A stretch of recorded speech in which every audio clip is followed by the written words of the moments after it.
पढ़ रहे थे बच्चों एचपीएससी स्क्रीनिंग के लिए जो पीजीटी केमिस्ट्री का और केवीएस के लिए। अब सबसे पहली बात तो मैंने पिछले वाले लेक्चर में आपको बोला था कि आपको क्या करना है, जो मोल कंसेप्ट मैंने पहले पढ़ा रखा था एस्टेट वाले में जो बिल्कुल बेसिक था, वो आपको पढ़ना है। ठीक है? ताकि आपको सारी चीज़ें समझ में आएँ, ठीक है? क्योंकि मोल कांसेप्ट कई बच्चे बहुत ज़्यादा कन्फ्यूज़ हो जाते हैं कि उस चीज़ को निकालना कैसे? या तो वो बहुत मतलब फ़ॉर्मूलों में फँस जाते हैं या किसी और चीज़ में। तो वहाँ पे आपको एक बेसिक कांसेप्ट आ जाएगा कि मोल कांसेप्ट से आपको डील कैसे करना है, ठीक है? अब सबसे पहली बात तो अगर आप मोल की बात करते हैं तो वहाँ भी मैंने आपको समझाया था कि मोल सिंपल एक यूनिट है बच्चों। क्या है? मोल सिंपल एक यूनिट होती है। जैसे आप 1 सेंटीमीटर की बात करते हैं, 1 डज़न की बात करते हैं, ऐसे ही एक मोल है। मोल में कुछ ना कुछ नंबर होगा। जैसे मैं ये बोल दूँ कि भई 1 मीटर में कितने सेंटीमीटर होते हैं या फिर मैं एक बोल दूँ कि 1 दर्जन केले लेके आने तो तुम्हें पता है भई उसमें 12 केले आएँगे। इस बात का तुम्हें पता है। 2 दर्जन बोल दूँ तुम्हें पता है भई उसमें कितने केले हो जाएँगे। तो एक फिक्स्ड नंबर बता रखा है। ऐसे ही एक मोल को भी डिफाइन किया गया है बच्चों। किसको?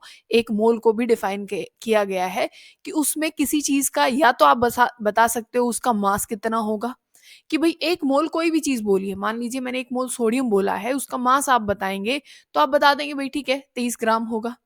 पिछले वाले लेक्चर में हमने atomic mass, molecular mass, gram molecular mass सब कुछ हमने पढ़ा था, तो वो स चीज़ आपको आनी चाहिए, ठीक है?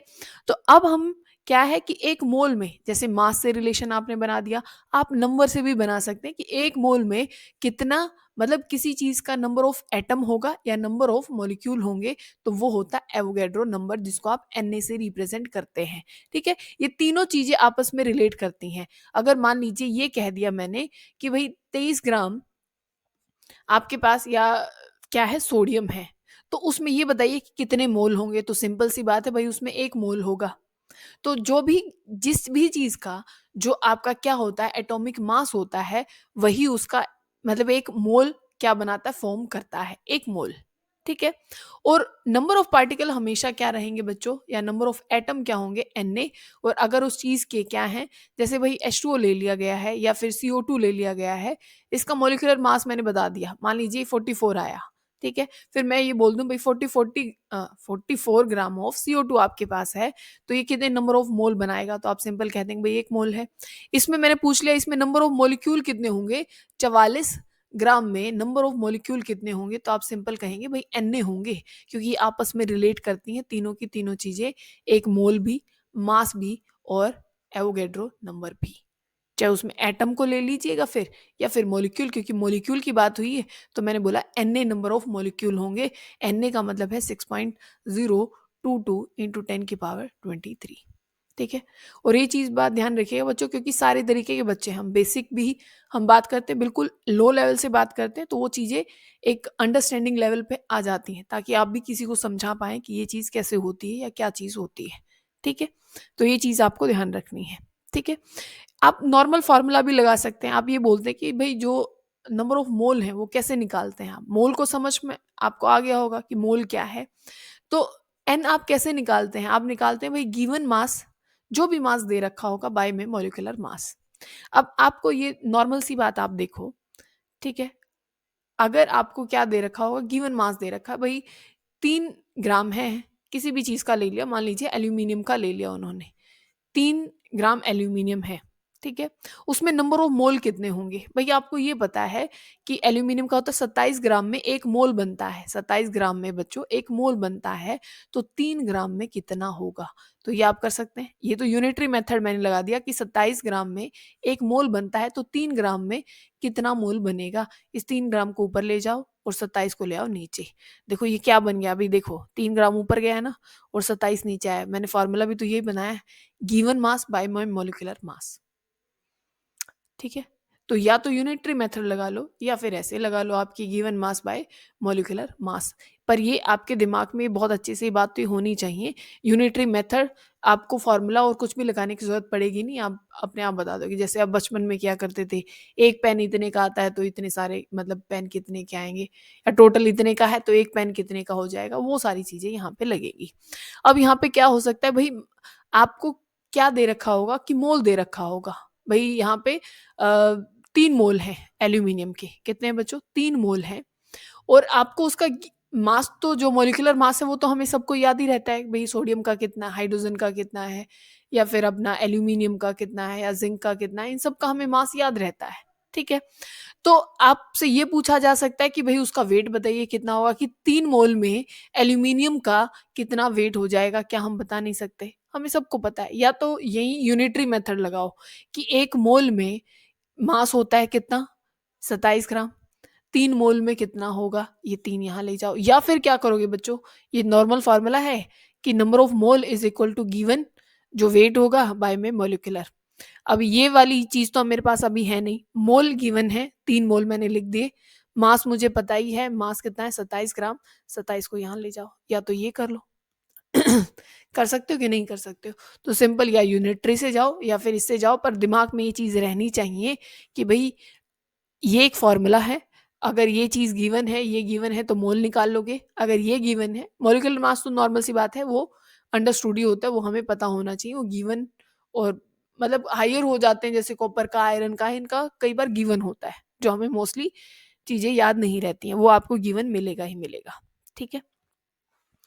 अगर फिर यही चीज़ नंबर ऑफ मोल की अगर बात करें, जैसे मैंने कहा था कि मोल वाला आपके पास जो होगा, और जो मास वाली जो चीज़ होगी और नंबर वाली जो चीज़ होगी, वो आपस में क्या रहने वाली है? बराबर रहने वाली हैं। नंबर पता है, Na पता है, तो नंबर ऑफ मोल भी बता सकते हो। मान लीजिए किसी ने कहा कि आपके पास एक सब्सटेंस है, एक एक्स सब्सटेंस है, उसमें Na नंबर ऑफ मॉलिक्यूल है। Na का मतलब समझ रहे हो ना? एवोगैड्रो बोल रहे हैं सीधा। एवोगैड्रो नंबर है जिसकी वैल्यू आपको पता लग गई होगी। इसको हम बोलते हैं एवोगैड्रो नंबर। ठीक है? यूनिट इसकी होगी नहीं, नंबर है ना क्योंकि। फिर अब इसमें अगर ये बोल दिया जाए कि भई इतने नंबर ऑफ क्या हैं, एटम हैं, तो इसमें आप बताइए मोल कितने होंगे? तो नॉर्मल सी बात है कि भई ये एक ही मोल बनाएगा और उसी चीज़ का जो मॉलिक्यूलर मास होगा उतना ही उसमें मास होने वाला है। ठीक है? इतनी बात समझ में आई? तो इसका फ़ॉर्मूला क्या बनाते हैं बच्चों? ये हम बनाते हैं, जैसे आप लिखते हो ना, अभी आपने लिखा था गिवन मास बाय मॉलिक्यूलर मास, इतना ही था। अब पता है क्या लिखने वाले हैं आप? जो नंबर ऑफ एटम या मॉलिक्यूल, जो भी गिवन एंटिटी है, जो भी वहाँ पे गिवन है, जो भी आपको दे रखा है, उसको तो आप लिख दोगे यहाँ ऊपर और एवोगैड्रो नंबर को लिख दोगे नीचे, क्योंकि यहीं पे भी यही चीज़ थी। मॉलिक्यूलर मास जो कि हमें पता है उसको तो लिखो नीचे, यहाँ पे एवोगैड्रो का नंबर को लिखो नीचे, और जो भी गिवन है उसको लिख दो यहाँ पे। ठीक है? इतनी बात समझ में आ गई है? अब देखो, जैसे मान लीजिए किसी ने दे रखा है कि आपके पास भई अ नंबर ऑफ क्या दे रखे हैं, आपको एटम दे रखे हैं और आपको मोल बताने हैं। क्या बताने हैं? मोल्स आपको बताने हैं, ठीक है? मोल्स आपको बताने हैं और आपको क्या दे रखे हैं? नंबर ऑफ एटम दे रखे हैं। मान लीजिए वो दे रखे हैं 3 × 10 की पावर 22 एटम दे रखे हैं, ठीक है? और आपसे क्या पूछा? मोल पूछा है, ठीक है? और किसका? सोडियम का। ये उसने लिखा हुआ है। अब सिंपल सी बात देखो, फॉर्मूला भैया हमें पता है कि ये होता है, भई एटम है तो एटम वाला फॉर्मूला लगाओगे, यहाँ पे गिवन मास मॉलिक्यूलर मास का तो कोई चक्कर है नहीं।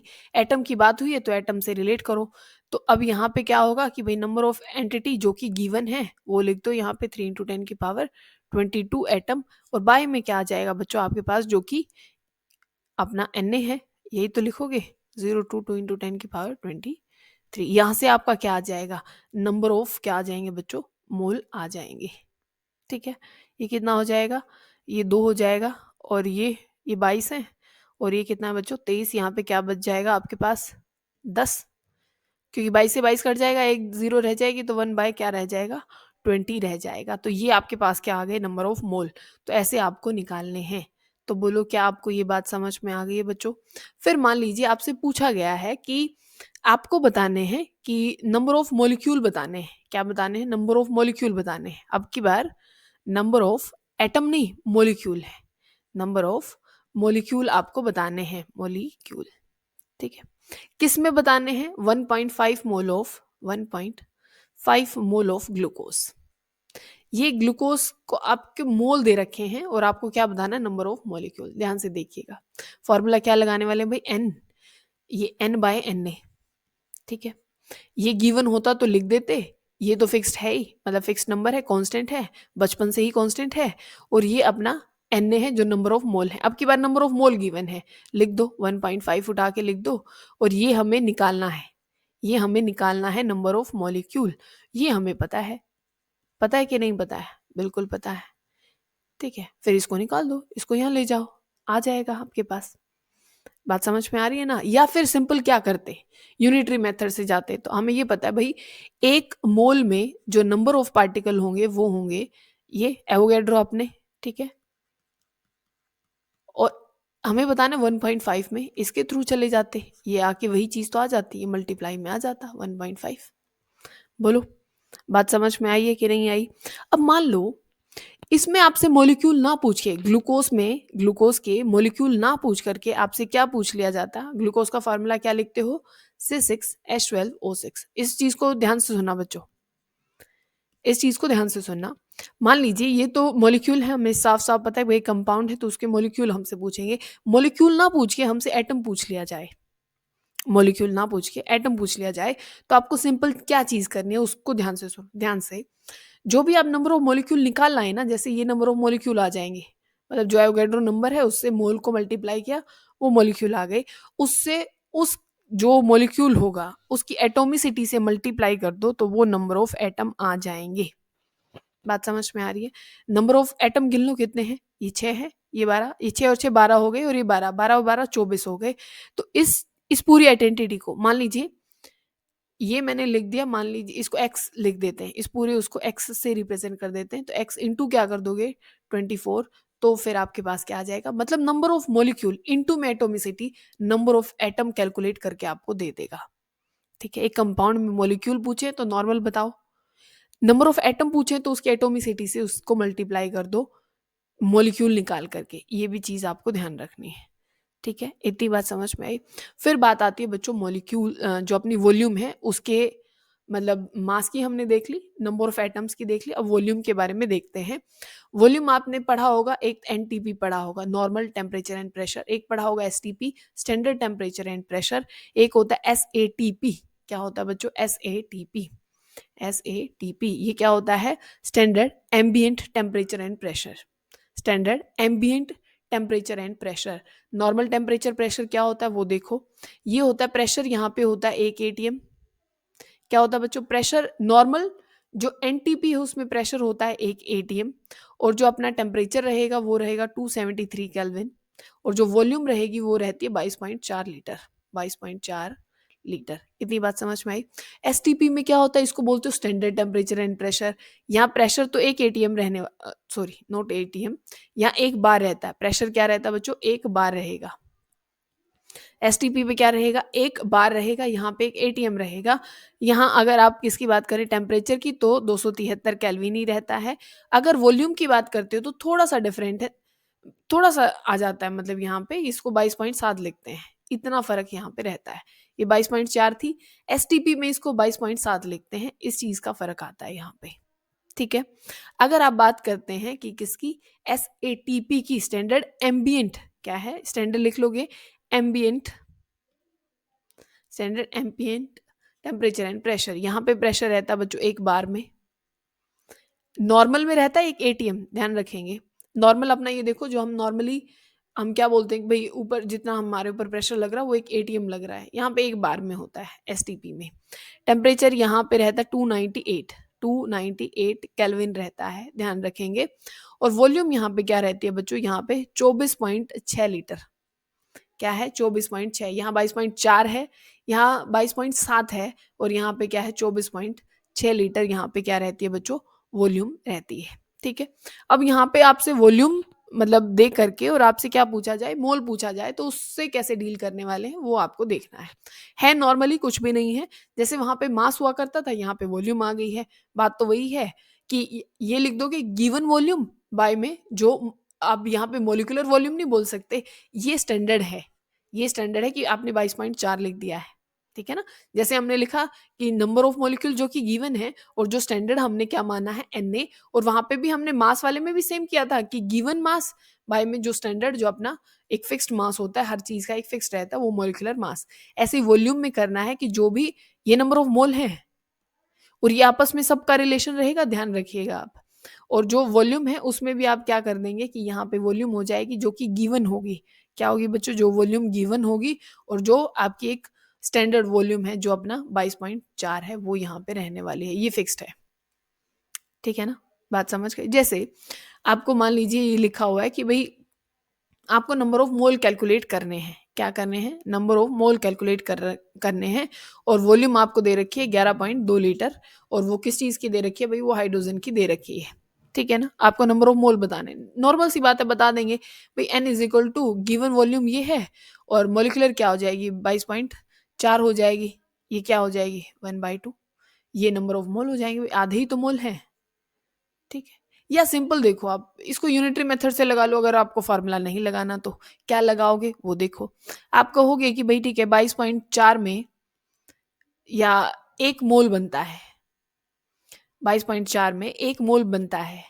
अच्छा, 11.2 में क्या बनेगा? इसको यहाँ ले जाओ, 22.4 को, यही तो हो गया 11.2 बाय, इसको नीचे लेके आओ। ठीक है, ये 22.4। बोलो, सिंपल था। फॉर्मूला नहीं आता तो बना लो अपना। पर ये ध्यान रखिएगा, एनटीपी की बात कर रहा है, एसटीपी की बात कर रहा है, या एसएटीपी की बात कर रहा है, इसी वजह से पढ़ाया गया है।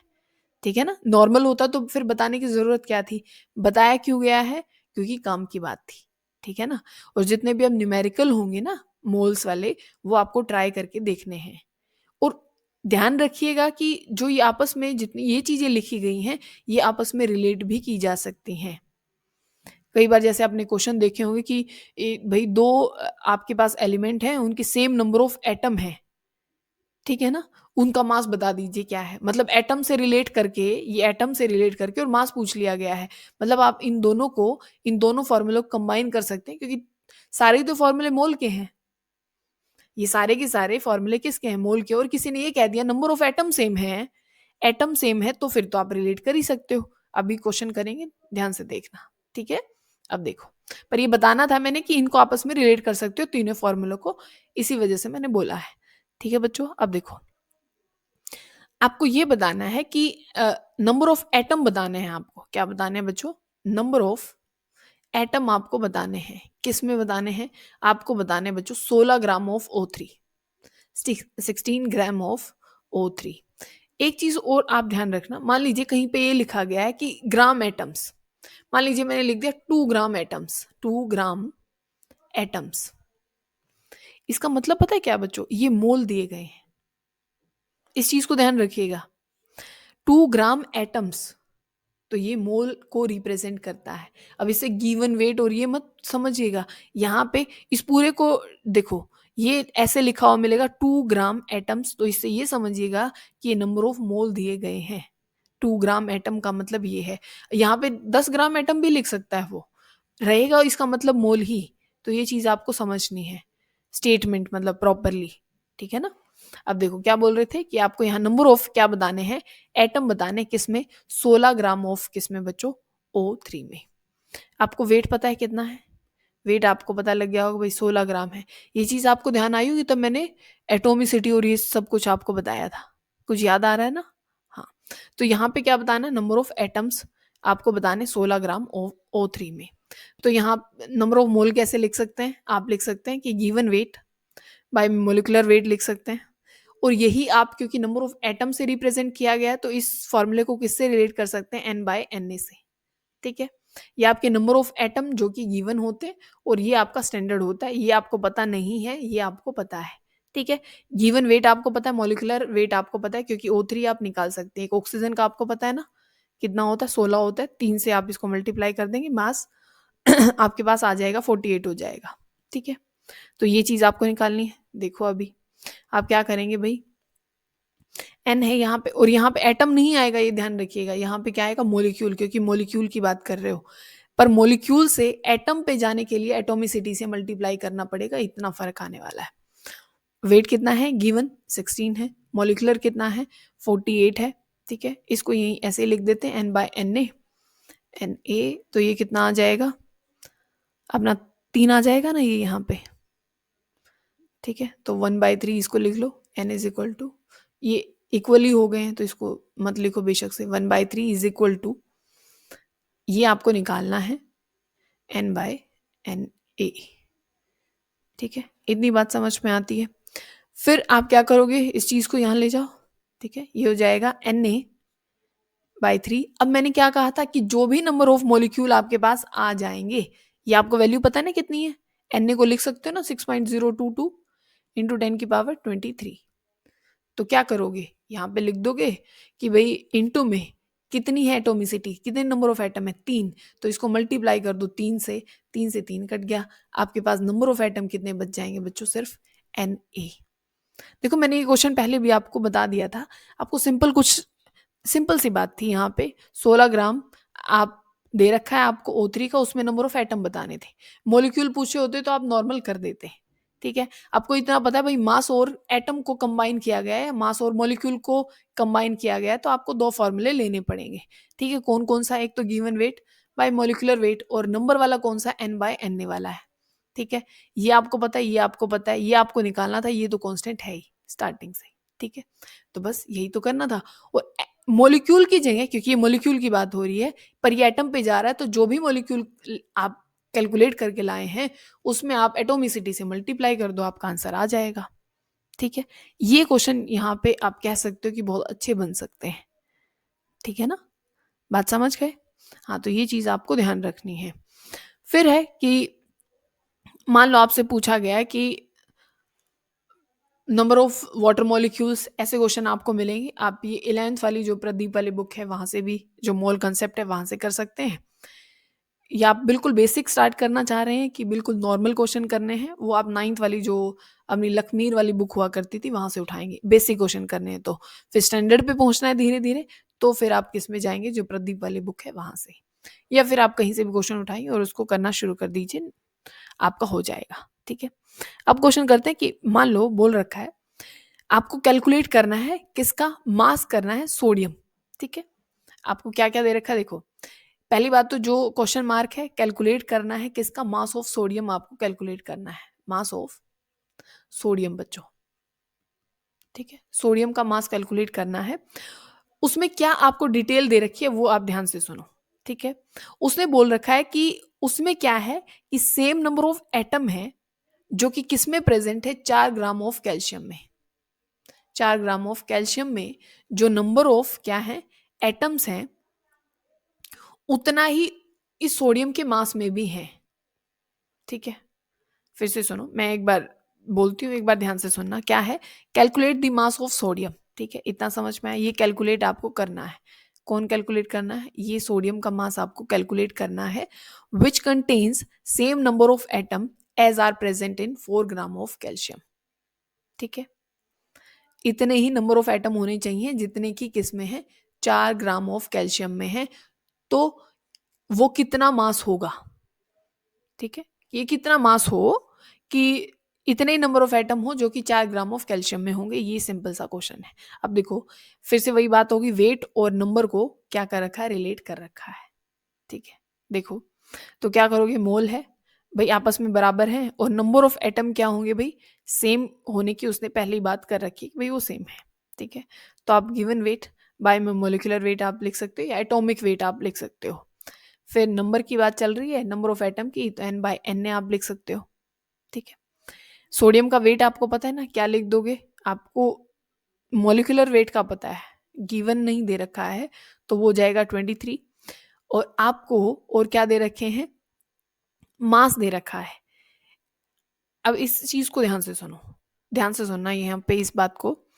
अब मैंने क्या कहा यहाँ पे, इस जो स्टेटमेंट लिखी थी, या मैं एक बार लिख देती हूँ यहाँ पे, क्या है कि ये वाली जो लाइन थी कि सेम नंबर ऑफ एटम्स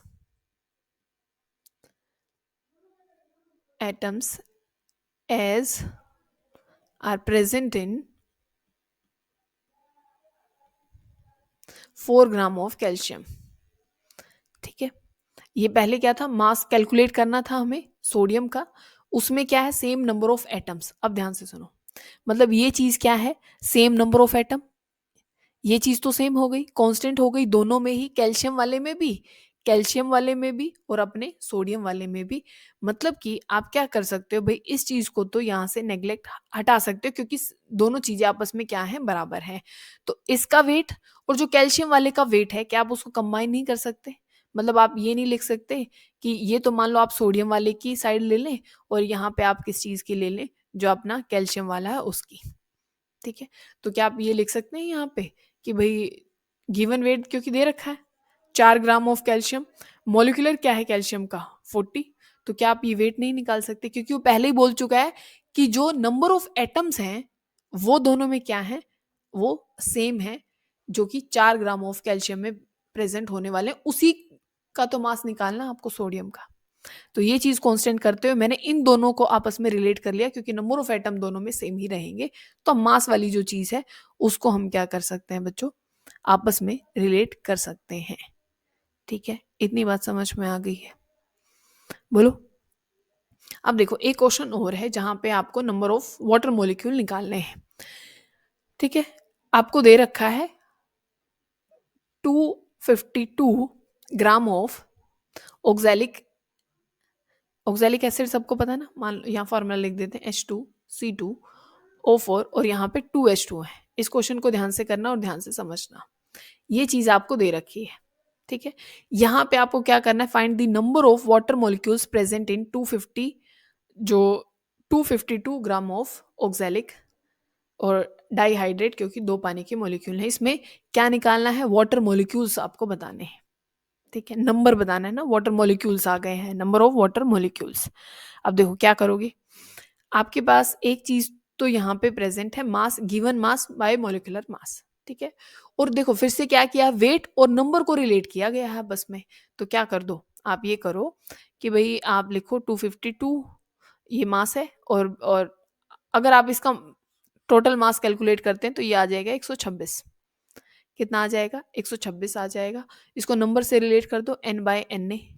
ये चीज कांस्टेंट है, ये कांस्टेंट है कि नहीं है, ये चीज आपको पता ही है। तो आपके पास क्या नंबर आ जाएगा कि नहीं आ जाएगा, बोलो। ठीक है, इसको अगर हम क्या करते हैं, ये इसका डबल ही आई थिंक है ना, 126 256, ये आ जाएगा 2। ये 2 is equal to n by N ए।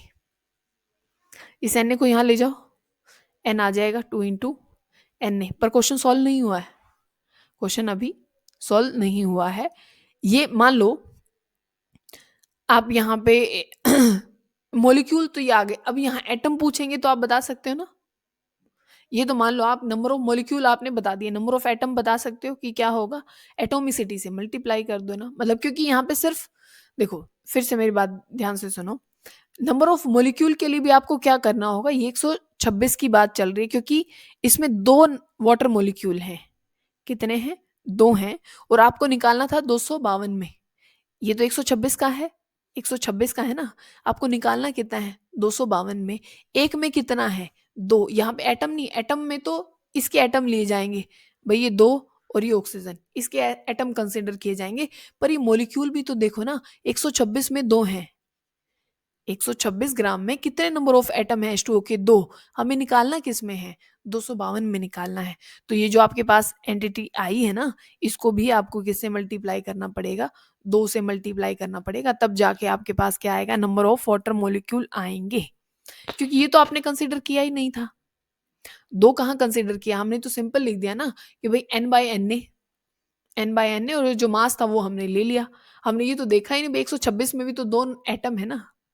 126 ग्राम में जो इसका मास है, 126 ग्राम में कितने नंबर ऑफ एटम है पानी के, 2 हैं। और कितने में निकालने हैं, 252 में निकालने हैं। तो आपको 2 से मल्टीप्लाई करना पड़ेगा, तब जाके आपके पास क्या आएंगे, नंबर ऑफ मॉलिक्यूल आने वाले हैं। ठीक है, बोलो, बात समझ में आ गई होगी आप सबको, ठीक है ना। फिर देखो, आपको वॉल्यूम के भी आप निकाल सकते हैं कि वॉल्यूम में कैसे है। वॉल्यूम में बस जो मतलब मेजरली क्या रहता है कि आपको एसटीपी एनटीपी उसका आपको ध्यान होना चाहिए। ठीक है, और ये जो सेम मास सेम वॉल्यूम, कि भाई ये जैसे जो हमने कैल्शियम वाला क्वेश्चन किया है, ऐसे क्वेश्चन बहुत पूछे जाते हैं कि भाई ये 2 चीजें हैं, इनका सेम मास कब होगा, सेम एटम्स इनमें कब होंगे, तब 4 ग्राम ये होगा, इतने ही नंबर ऑफ एटम कब होंगे।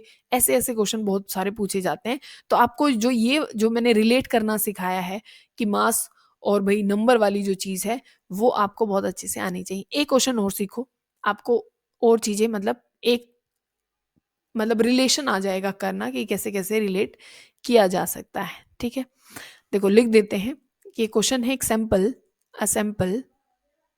ठीक है, बोर तो नहीं हो सारे, कोई बात नहीं, बोर हो रहे हो तो थोड़ा सा हो लो, क्योंकि काम की चीजें है ना अपनी। इसको 2x पे कर लेना, तब ये देखो ना, ये अपना पता है आपको इथेन है, ये क्या है, as a sample of ethane has the same mass है कितना, 10 10 की पावर 10 मॉलिक्यूल्स ऑफ, ये लिख यहाँ पे सिर्फ मॉलिक्यूल लिख देते हैं, मॉलिक्यूल किसके, CH4 के, ठीक है। Find the number of molecule of C2H6, ठीक है। नंबर ऑफ मॉलिक्यूल क्या निकालने हैं, नंबर ऑफ मॉलिक्यूल किसके निकालने हैं बच्चों, अपने पास C2H6 के, क्या है, sample of C2H6 has same mass, क्या है, सेम मास है किसके जैसे, 10 की पावर 10 मॉलिक्यूल ऑफ CH4। आपको नंबर ऑफ मॉलिक्यूल देखो कितना घुमाया गया है क्वेश्चन, ठीक है। तो आप देखो क्या क्या चीजें आपको करनी है। पहले तो मास का रिलेशन इसने लिया है, a sample of C2H6 has same mass को लिया है, फिर मॉलिक्यूल को रिलेट किया है। तो दोनों फॉर्मूले लिख लो कि N is equal to W by, ये अपना मॉलिक्यूलर मास आ जाएगा, और यहाँ पे किससे, एटम या मॉलिक्यूल है, क्योंकि दोनों जगह मॉलिक्यूल की बात हुई है, तो N बाय N आप लिख सकते हैं, ठीक है। यहाँ से आपको एक चीज दिखाई दे रही है, क्योंकि इसने मास और मॉलिक्यूल को रिलेट करने की कोशिश की है, ठीक है। क्या आप ये देख पा रहे हैं कि जो अपना, क्योंकि ये तो कांस्टेंट है, पहली बात तो ये कांस्टेंट है, जो नंबर ऑफ मॉलिक्यूल या एटम, जो भी चीज यहाँ पे मॉलिक्यूल है तो हम मॉलिक्यूल की बात करेंगे, जो नंबर ऑफ मॉलिक्यूल है वो इनवर्सली प्रोपोर्शनल है मॉलिक्यूलर मास के। इतनी बात समझ में आ रही है, क्या है, इनवर्सली प्रोपोर्शनल है किसके बच्चों, मॉलिक्यूलर मास के, ठीक है। तो आप ये लिख सकते हो कि N is inversely proportional to molecular weight या मॉलिक्यूलर मास आप लिख सकते हैं, मॉलिक्यूलर वेट मान लीजिए हम लिख देते हैं, ठीक है। तो क्या आप ये चीज लिख सकते हैं कि भाई अगर हम ये लिख दें कि N1 बाय N2, क्योंकि ये भी कांस्टेंट है, ठीक है, इसकी कोई बात हुई नहीं है, तो मैंने इस रिलेशन को पकड़ते हुए क्या बना लिया, N1 बाय N2 जो नंबर एंटिटी, क्योंकि इसके मॉलिक्यूल की बात हो रही है, इसके पास है क्या है, 10 की पावर 10 मॉलिक्यूल, ठीक है, इज इक्वल टू, आप मॉलिक्यूलर वेट कैसे लिख सकते हो, आप लिख सकते हो M, ये आप W2 लिखोगे और यहाँ पे क्या लिखोगे, W1 आप यहाँ लिखने वाले हैं, ठीक है, क्योंकि आपके पास इथेन का मास भी है और मीथेन का मास भी है, ये तो आप कर सकते हो। वेट का आपको कोई लेना देना था ही नहीं, जो आपको काम की चीज है उसको पकड़ लो, और जो नहीं दे ही रखा उसका करोगे क्या आप, ठीक है ना। इस रिलेशन को मैंने पकड़ लिया, तो अब यहाँ पे क्या करेंगे, N1 आपके पास है N1 आपके पास, N1 नहीं है, N2 है, क्योंकि मैंने मान लो सैंपल ऑफ, इसको N1 माना है, C2H6 has the same mass 10 की पावर 10 मॉलिक्यूल्स, तो N1 और N2 क्या हो जाएगा, 10 की पावर ये 10 नंबर ऑफ मॉलिक्यूल्स। मास आपको पता है कितना हो जाएगा, यहाँ पे W2 लिखना है, मतलब कि अपने पास यहाँ मीथेन का आप लिख दोगे 16 हो जाएगा, ये 12 और 4 16, और नीचे आप लिख दोगे इथेन का, क्योंकि है W2 बाई W1, ये चीज ध्यान रखेंगे, वो क्या हो जाएगा आपके पास 30 हो जाएगा, ठीक है। देखो अब ये चीज आपके पास आ जाएगी। तो सिंपल बात है बच्चों, आपको ये जो फॉर्मूले हैं 2 3 4 जितने भी हैं उनको रिलेट करना आना चाहिए। मान लीजिए नंबर की जगह या मास की जगह वॉल्यूम का भी आ सकता है, ठीक है ना। तो अब मैंने सारे मतलब जितने फॉर्मूले थे उनको रिलेट करना आपने सीख लिया है किस्म से, कि कोई भी चीज़ आएगी तो आप उसको रिलेट कैसे कर सकते हैं, या आप उसको कैसे काटा पीटी करके कहीं पे भी अपना एक मतलब रिलेशन बना सकते हैं। फिर बात करते हैं बच्चों, जो डेंसिटी होती हैं, दो तरीके की डेंसिटी होती है, एक एब्सोल्यूट डेंसिटी होती है और एक होती है रिलेटिव डेंसिटी। कौन कौन सी, एब्सोल्यूट डेंसिटी होती है और एक कौन सी होती है, रिलेटिव डेंसिटी होती है। अब इनमें फ़र्क क्या है, पहली बात तो आप सॉलिड्स और लिक्विड के लिए कैलकुलेट करोगे, किसके लिए, सॉलिड और लिक्विड के लिए, सॉलिड और लिक्विड के लिए आपको कैलकुलेट करनी है। एब्सोल्यूट डेंसिटी में आप क्या करते हैं बच्चों, नॉर्मल जो आप लिखते हो कि मास बाय वॉल्यूम, जिसको क्या लिखते हो, ग्राम पर ml आप निकालते हो, ठीक है, ये वॉल्यूम और ये क्या हो जाएगा आपके पास मास है, ठीक है। रिलेटिव डेंसिटी में क्या लिखा, ये तो आपने पढ़ी हुई है, ठीक है, एब्सोल्यूट डेंसिटी जिसको आप बोलते हैं AD से। रिलेटिव डेंसिटी में आप क्या करते हैं, जिसको स्पेसिफिक ग्रेविटी भी बोला जाता है, इस चीज का ध्यान रखें, क्या बोलते हैं, स्पेसिफिक ग्रेविटी इसको बोला जाएगा। लिख क्या देते हैं, आप लिखते हो ऊपर तो लिखते हैं बच्चे आप जो एब्सोल्यूट डेंसिटी है वो, डिवाइडेड बाय जो डेंसिटी है H2O की कितने पे, 4 डिग्री पे, जिसको लगभग आप 1 कैलकुलेट करते हैं। ठीक है, बात समझ में आई? अब ये बताओ, ऊपर वाले की एब्सोल्यूट डेंसिटी की तो मैंने यूनिट लिखी है, क्या रिलेटिव डेंसिटी की कोई मतलब यूनिट होगी? पहली बात तो रिलेटिव है, दो डेंसिटीज को क्या किया गया है, रिलेट किया गया है, तो दोनों डेंसिटी की जो यूनिट है वो कट हो जाएंगी, मतलब कि स्पेसिफिक ग्रेविटी या फिर रिलेटिव डेंसिटी की कोई भी यूनिट होती नहीं है। पर रिलेटिव डेंसिटी एब्सोल्यूट डेंसिटी के बराबर ही है, बराबर ही है, पर ये यूनिट के साथ है, ये यूनिट लेस है, क्योंकि दो डेंसिटीज को कंपेयर किया गया है। क्योंकि जो डेंसिटी है पानी की 4 डिग्री पे, वो लगभग हम एक के बराबर मान लेते हैं, तो वहां पे कोई डेंसिटी आएगी नहीं। इस टर्म को ध्यान रखिएगा। और ये कैसे लिखी जाती है, यूनिट पे क्वेश्चन पूछा गया है केवीएस में, तो आप इस चीज को ध्यान रखेंगे। ठीक है बच्चों, ठीक है। तो क्वेश्चन है यूनिट का सारा, वो तो आपको समझ में आएगी, और डेंसिटी आप निकाल लेंगे क्योंकि मास दे रखा होगा, मतलब एक आपका मास है और दूसरा क्या है आपके पास वॉल्यूम है, तो आप बता सकते हैं। ठीक है बच्चों, या फिर आप वॉल्यूम जिसमें भी मतलब आपके साथ डील की जाएगी वो चीज़ आप कर लेंगे। ठीक है, इतनी बात समझ में आती है। फिर गैसेस की मैंने आपको पढ़ाई दी जहां हम स्टेट्स ऑफ मैटर पढ़ रहे थे, तब स्टेट के लिए पढ़ा था हमने। यहाँ पे क्या हो जाएगा, फिर से वही एब्सोल्यूट और रिलेटिव दो डेंसिटी आपको पढ़नी है। जो एब्सोल्यूट है उसको कैसे आप लिखोगे डेंसिटी को, वो लिखते हो आप, आपको ध्यान आ जाएगी PM/RT। पी क्या है, प्रेशर है। मॉलिक्यूलर वेट जो होगा गैस का, मास वो हो जाएगा। आर गैस कांस्टेंट है, टी टेम्परेचर है। आर को गैस कांस्टेंट क्या यूज आपको करना है, 0.0821 लीटर एटीएम बाय में मोल केल्विन। ठीक है, ये दो चीजें आपके पास, या इसको सॉल्व करोगे तो आपको लगभग आपके पास क्या आ जाएगा, 1/12 के पास, मतलब आपके पास यूनिट, यूनिट नहीं वैल्यू आ जाएगी 1/12। यूनिट ये है लीटर एटीएम मोल केल्विन, यहां से भी आप निकाल सकते हो इस चीज को तो। ठीक है ना, इतनी बात समझ में आ गई होगी। ये क्या थी, डेंसिटी थी, कौन सी थी, एब्सोल्यूट डेंसिटी थी। रिलेटिव डेंसिटी को आप क्या करते हो, दो डेंसिटीज को वही आपको रिलेट करना है। क्या करते हैं, D1 और D2 दो डेंसिटी ले लो, और वही क्या करना है, डेंसिटी कौन सी अभी आपने की है, एब्सोल्यूट डेंसिटी को ही रिलेट करना है कि PM1RT और बाय में यहाँ पे PM2 बाय में RT। ठीक है, इतना किया, ये सब आपस में कट हो जाएगा सबका, ये प्रेशर भी, ये भी कांस्टेंट है, ये भी कांस्टेंट है, प्रेशर, ये सब कुछ आपके पास बच क्या जाएगा, M1/M2। ठीक है, बात समझ में आ रही है ना। तो यही चीज आपको करनी है, जो ये मॉलिक्यूलर वेट यहाँ पे आपके पास है जो, ठीक है, ये पूरा क्या है, मॉलिक्यूलर वेट है। तो ऐसे आप रिलेटिव डेंसिटी यहाँ पे निकालने वाले हैं। फिर एक होती है आपके पास वेपर डेंसिटी। क्या होती है बच्चों, वेपर डेंसिटी, जिसको आप बोलते हो, गैसेस की बात चल रही है। ठीक है, एक क्या है, वेपर डेंसिटी है। और गैसेस सॉलिड लिक्विड की ये चीज भी आपको ध्यान रखनी है, और यूनिट का आपको ध्यान रखना है, डेंसिटी ऑफ गैस। अच्छा, वेपर डेंसिटी किसके रिलेट में निकाली जाती है, मतलब रिलेशन किसके साथ किया जाता है, ये किया जाता है H2 गैस के साथ। जैसे हमने सॉलिड लिक्विड में किया था पानी के साथ, तब आप रिलेटिव डेंसिटी निकाल रहे थे। वेपर डेंसिटी में आप किसके साथ रिलेट करते हैं, आप करते हैं H2 गैस के साथ। ठीक है, वो वेपर डेंसिटी हो जाती है। फॉर्मूला यही है अपना, MW1 मतलब मोलिकुलर वेट पहली का, और मोलिकुलर वेट सेकंड का। अच्छा, H2 का मास बता दो मुझे कितना है, सिंपल सी बात है, 2 है। इसका मोलिकुलर वेट कितना है बच्चों, 2 है, तो ये हो जाएगा M1, या सिंपल मास लिख लो ना, सिंपल मास और बाय में 2, ये क्या हो जाएगी आपकी वेपर डेंसिटी।